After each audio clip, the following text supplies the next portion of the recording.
Okay, Assalamualaikum warahmatullahi wabarakatuh. Hari ini dan salam sejahtera. So hari ini cikgu akan masuk bahagian tamadun Cina yang minggu lepas kita sentuh tentang tamadun India kan. So minggu ni kita teruslah dengan tamadun Cina. Okey, bagi tamadun Cina ni perkembangannya bermula daripada dinasti Qing.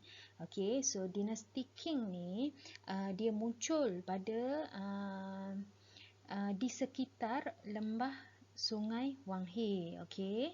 Jadi kita tengok peta Huang He. Okey, ni adalah peta di mana dinasti Qing, Empire dinasti Qing kuasanya luas Okey, jadi disebabnya dekat sekitar lembah Sungai Huang He ni, kawasan dia sangat subur dan kedudukannya sangat-sangat strategik. Jadi sebab itulah sesuailah untuk dijadikan sebagai pusat kerajaan. Okey, di Xiangyang ni. Okey, kemudian dekat dinasti Qing ni, kerajaan yang paling utama adalah semasa pemerintahan Raja Zheng. Okey, Raja Zheng ni kemudian menggunakan gelaran Maharaja Shi Huangdi. Okey, so inilah pusat kerajaan Maharaja Shi Huangdi. Okey, kemudian dinasti Qing ni dia wujud pada tahun 221 sebelum Masihi sehinggalah 206 sebelum Masihi. Dan wilayahnya sangat-sangat luas dari utara yang ini hinggalah ke Gurun Gobi dan terus ke selatan China dan bersempadan dengan Vietnam. So dekat sini adalah Vietnam Okey, Maharaja Shi Huangdi ni adalah pemimpin pada dinasti Qing ni yang bertanggungjawab untuk menyatukan negara China. Okey, jadi pada masa tu sebab ketokohan Maharaja Shi Huangdi ni membolehkan berlakunya peningkatan dalam bidang sosial dan ekonomi. Okey, selepas dinasti Qing berakhir, diganti pula oleh dinasti Han. Okey, dinasti Han bermula pada tahun 206 sebelum Masihi sehingga 220 Masihi. Okey, dinasti Han ni telah diasaskan oleh Liu Bang. Okey, Liu Bang ni memakai gelaran Maharaja Gaozu. Okey, so dinasti Han ni terbahagi pada dua pula, iaitu dinasti Han awal dan juga dinasti Han akhir. Okey, pada zaman dinasti Han, pusat pemerintahan terletak di Loyang kalau zaman dinasti Han akhir. Sebaliknya kalau zaman dinasti Han awal terletak di Chang'an. Okey, kita tengok sikit peta dia. Tengok ni, kedudukan Loyang dan juga Chang'an dekat sahaja. Okey, tapi kalau nak dibandingkan dengan zaman dinasti Qing dulu iaitu Xiangyang lebih ke barat sedikit. Okey, ke barat sedikit daripada Chang'an dan juga Loyang. Okey, dari segi perluasan kuasa pada zaman dinasti Han ni, dia punya empire-nya lagi meluas lah. Okey, sampai ke atas daripada dinasti Han, dinasti Qing lagi, sehinggalah menembusi tembok besar China. Okey, masa ni tembok besar China dah ada. Dan terus ke selatan. Tengok ke selatan sehinggalah inilah menakluki Vietnam dan juga negara-negara di selatan lah. Okey, jadi pada zaman di tamadun Cina ni, dia orang lebih mementingkan sistem pendidikan. Sistem pendidikan dalam perkembangan tamadunnya. Okey, selain pada tu, pada zaman dinasti Han ni juga berlakunya perluasan wilayah yang kita tengok sangat-sangat besar ni disebabkan adanya perdagangan. Okey, perdagangan tu dimudahkan lagi dengan adanya pembukaan laluan sutera. Okey, ini adalah peta laluan sutera.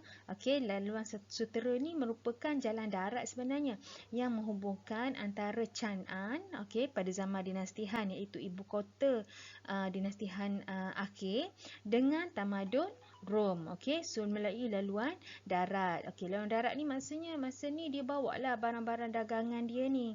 Okey, berbanding merentasi lautan. Itu yang dikatakan laluan sutera. Okey, laluan perdagangan yang sangat-sangat panjang. Okey, seterusnya. Okay, perkembangan pendidikan dalam tamadun Cina.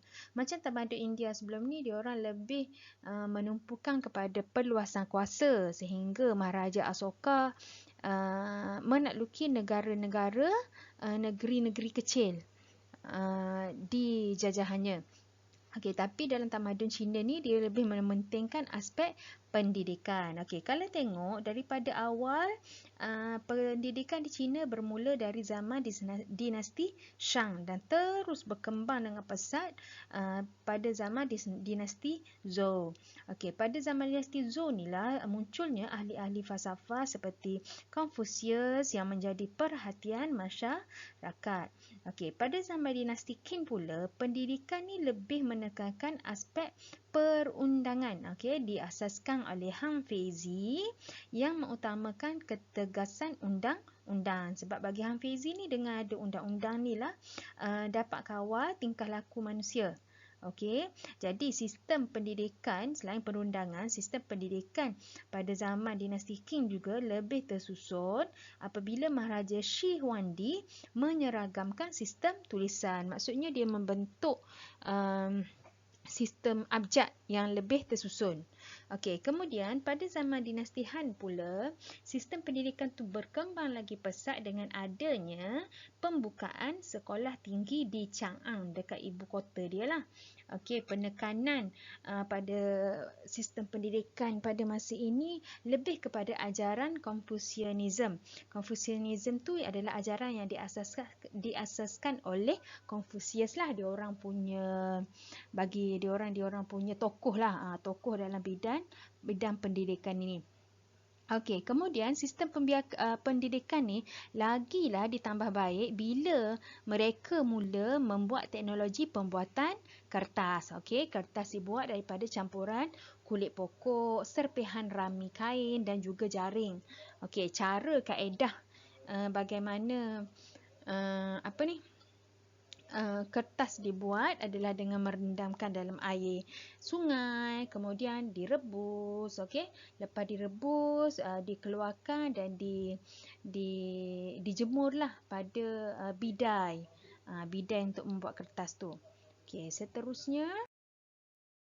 Okey, dalam sistem pendidikan di China ni ada 5 matlamat utama sistem pendidikan mereka.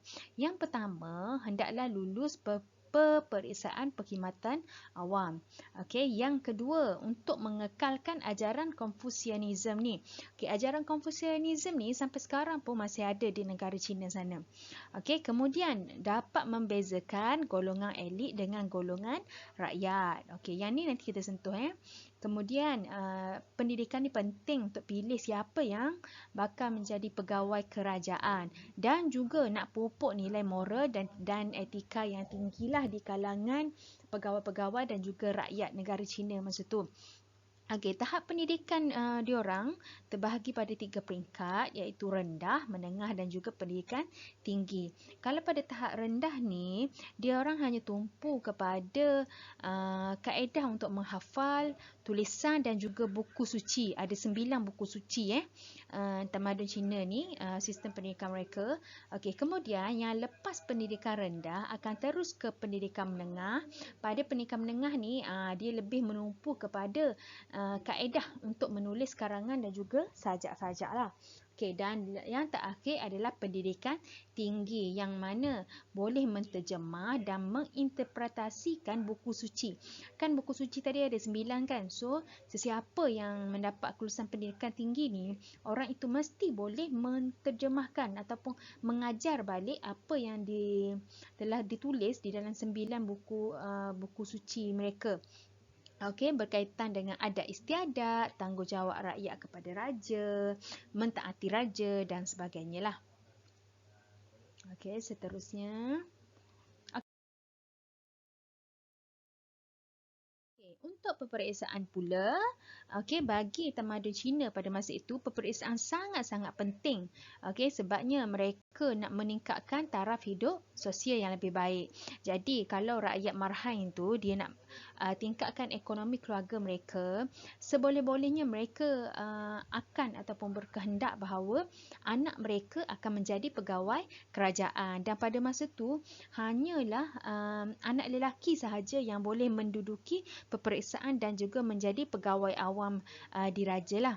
Okey, jadi kalau mereka melepasi ataupun lulus ujian peperiksaan, automatik akan ada imbuhan kepada keluarga dan juga orang-orang kampung. Sebab tu kalau dalam sebuah keluarga ada seorang je anak lelaki yang menduduki peperiksaan, seluruh kampung akan memberikan sokongan yang sangat padulah, sebabnya dapat kebaikan kepada mereka sekiranya anak itu lulus peperiksaan.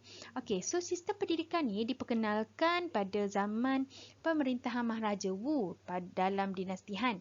Okey, setiap dinasti tu dia orang ada ramai sangat raja yang memerintah. Okey, disebut dinasti sebab diturunkan daripada contoh daripada datuk, tahta tu diturunkan kepada anak, kepada cucu dan seterusnya lah daripada susu galur yang sama. Okey, ciri-ciri pendidikan peperiksaan perkhidmatan awam untuk tamadun Cina ni, peperiksaan mereka sangatlah kompetitif. Okey, kemudian lelaki sahaja dibenarkan. Okey, memang macam cikgu bagi tahu tadilah. Maknanya lelaki pun tak kiralah anak itu dari golongan rakyat biasa ataupun daripada anak pegawai, boleh menduduki peperiksaan tu, tiada sekatan. Okey, kemudian peperiksaan ini dibuat untuk mengembangkan dan mengekalkan ajaran Confucianism tadi. Okey, kemudian dibuat satu lagi supaya sekiranya berlaku sebarang perubahan terhadap tradisi Cina, jadi dengan adanya pegawai-pegawai yang dilantik ni, mereka boleh mengekang perubahan tersebut daripada berlaku. Okey, kemudian yang ni cikgu dah ceritakan tadi, calon yang berpotensi akan terima sokongan penuh lah daripada penduduk kampung.